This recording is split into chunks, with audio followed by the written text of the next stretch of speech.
Hello, beautiful, amazing, fantastic world, and you, wonderful, beautiful, magnificent, and amazing individual genius you. Today, I would like to speak about the amazing and wondrous world of your emotions. Now, when you are going from conscious, clear, and precise thinking down into your body, to your dreamy, hazy, misty, and not so known emotions, is when you have to change the way you are perceiving things. So when you close your eyes and go down into the body and go feel with your heart, because the emotional regions is with the heart region and the sympathetic nervous system, which is, well, the solar plexus. It is the second nervous system we do have that more or less is in relation to our emotions and how we feel and so on.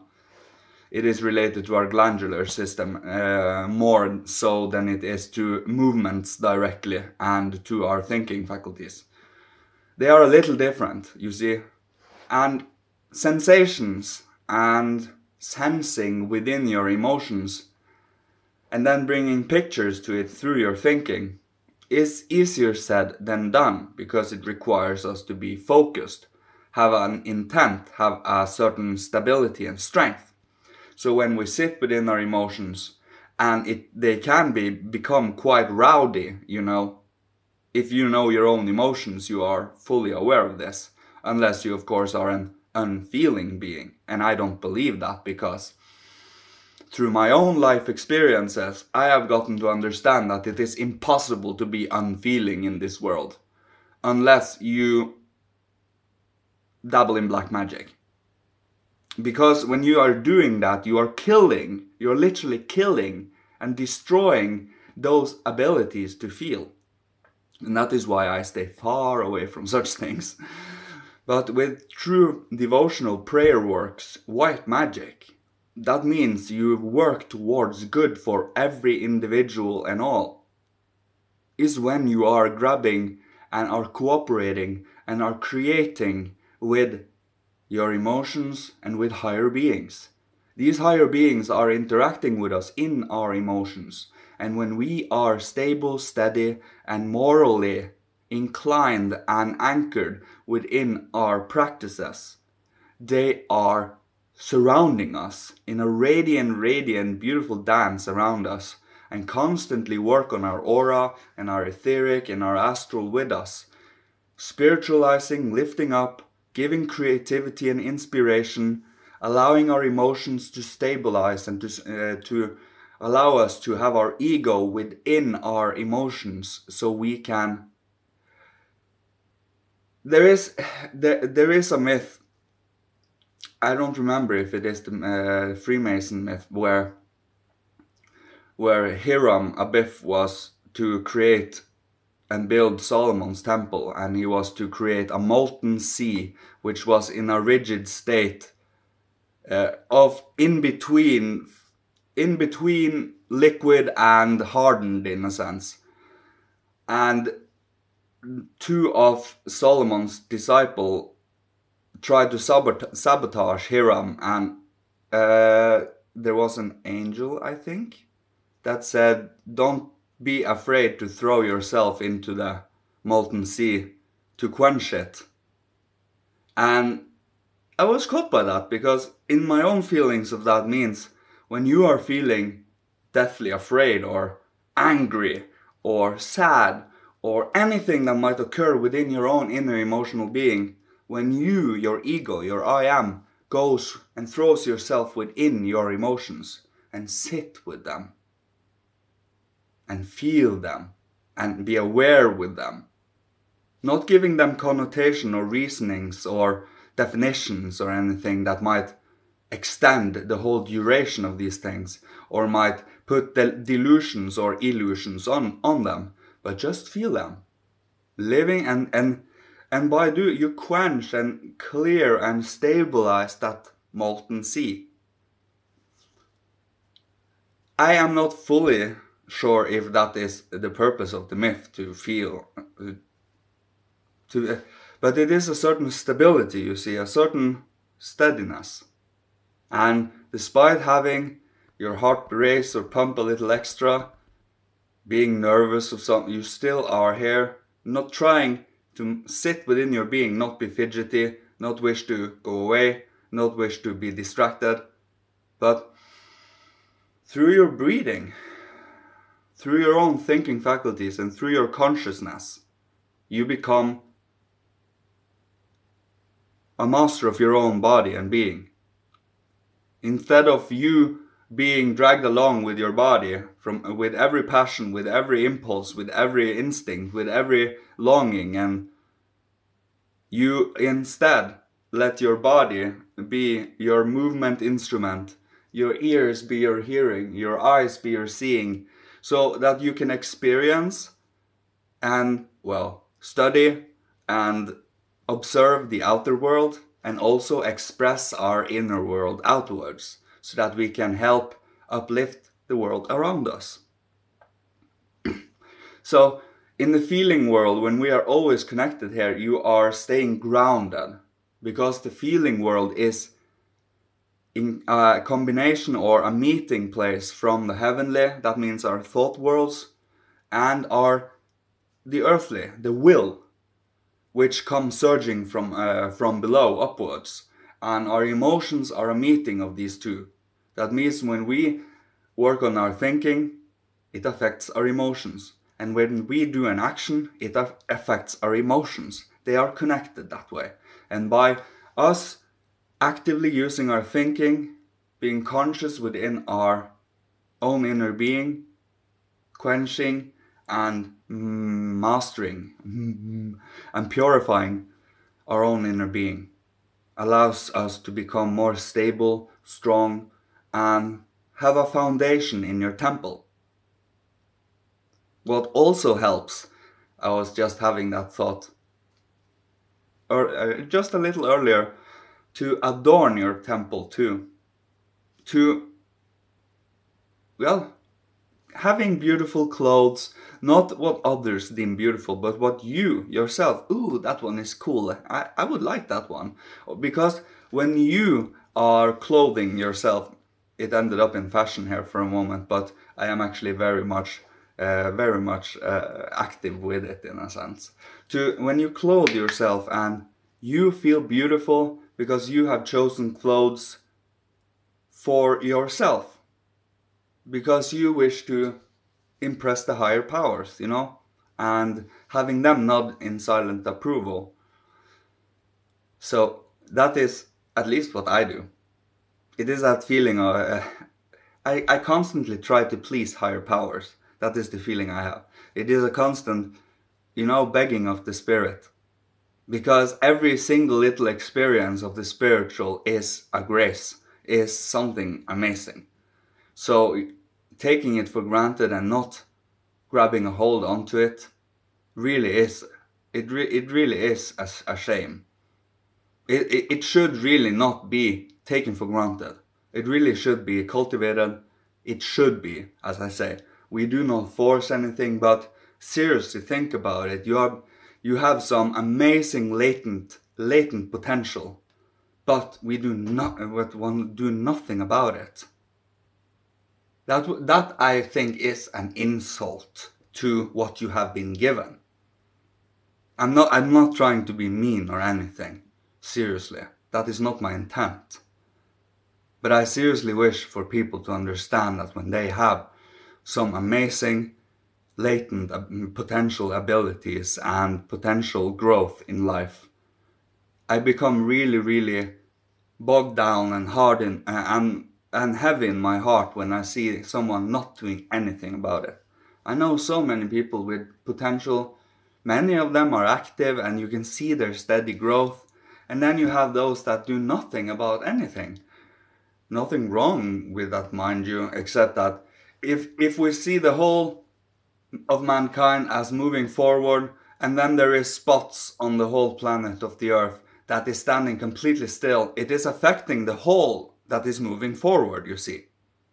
Because The whole of mankind, despite all of us being individual, are still kind of one body. We all are living in health or unhealth together as individual everyone. So until every single individual on this planet Earth has, well, stability, a place to live, clothing, electricity, everything that is necessary for a person to live a comfortable, not comfortable as in stagnated, but a life that is comfortable so everything is out of the way otherwise, so you can cultivate and work upon your own inner being. Because when you are bogged down by surviving and every single little thing, it is hard to focus on something like cultivating spiritual science. And that is why we want to even out and lift up the whole world and every individual, so everyone is at the same playing field. Because we was born in a world that was very much imbalanced. So we slowly but surely, in goodness and grace and morality and in ethical methods, the means is very, very, very important. Because based on the means, the results will follow. So if it is good means, good results. If it is ill means or, unfair means, it becomes unfair results. These results will spread out and root itself into other results, like karma does. So, creating good and beautiful things, It is all about taking that, listening, sitting steady and strong and sturdy within your own inner being. When you do with your ego, when you're within your heart with your ego, thinking with your thoughts, feeling with your whole being, sensing, using all your senses truly, and you direct your will, you are helping mankind.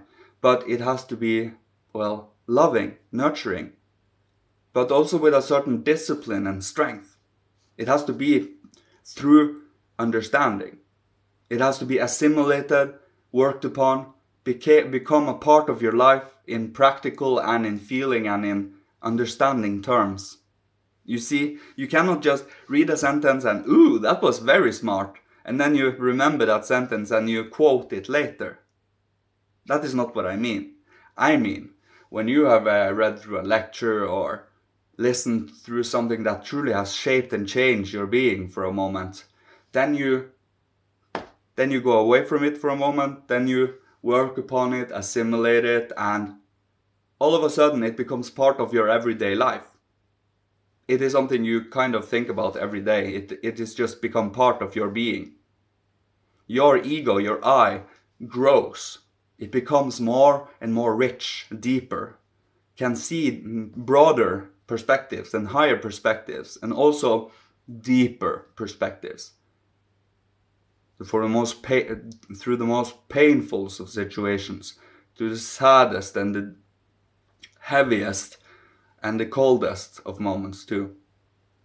Having explored and gone through many, many different, more or less lifetimes in one life, and then learned and grown through experience and through life's many, many different changes and conditions.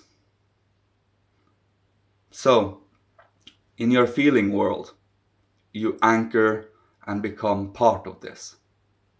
So you sit with your ego here, and everything is an extension of your ego. And we, again, are a microcosm in a macrocosm.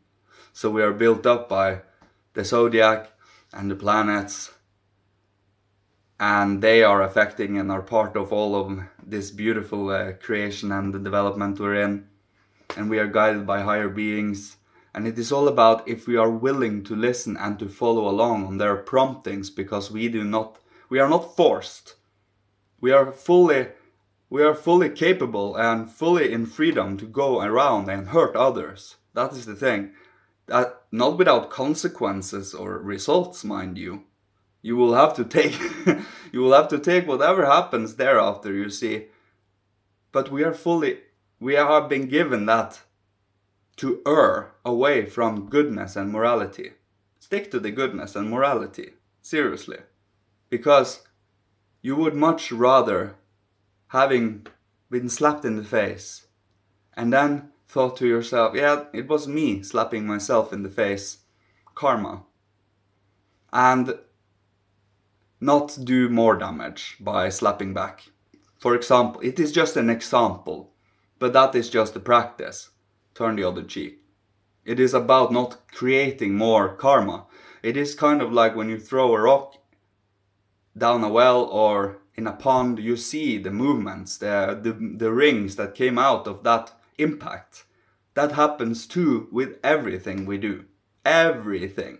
So the more we become aware of it and have a responsibility feeling, the more harmonious your feelings becomes, because your feelings are very honest. They are very aligned to goodness, truth. So your feelings becomes out of whack, for example, when you are lying. They become out of whack when you are focused on the wrong things, when you are obsessed with something, or in any different imbalances your emotions tells you. So when you are awake and aware, you can become aware of it. You can throw yourself into the molten sea, so to speak. At least that is how I see it. You can take it as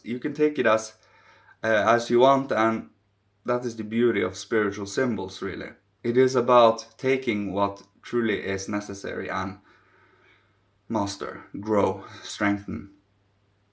And also maybe contemplate on symbols a little. They are very amazing and they are feeling. You cannot necessarily understand a symbol through intellect alone. You need to have feeling there also, because they work upon your feeling world too. So, be beautiful, be true, keep on going, you. May Father, Holy Spirit, Christ, Michael, ancient masters of all, hierarchy, ancestors from every incarnation, Urifiel, the next archangel that will be regent in future times, Urifiel the Terrible. You can guess why he's called Urifiel the Terrible. He is an admonisher. It's the best way to describe. So, may you be well. I love you so much. Thank you. And thank you so much for all your support. I am soon at 100 subscribers. That is unreal. Okay, it is fully real, but it feels unreal. It is amazing. Thank you so much, all of you truth seekers and soothsayers and truth speakers out there. May you keep on going and do what you do. May we root this love, this intelligent, emotional, and deep,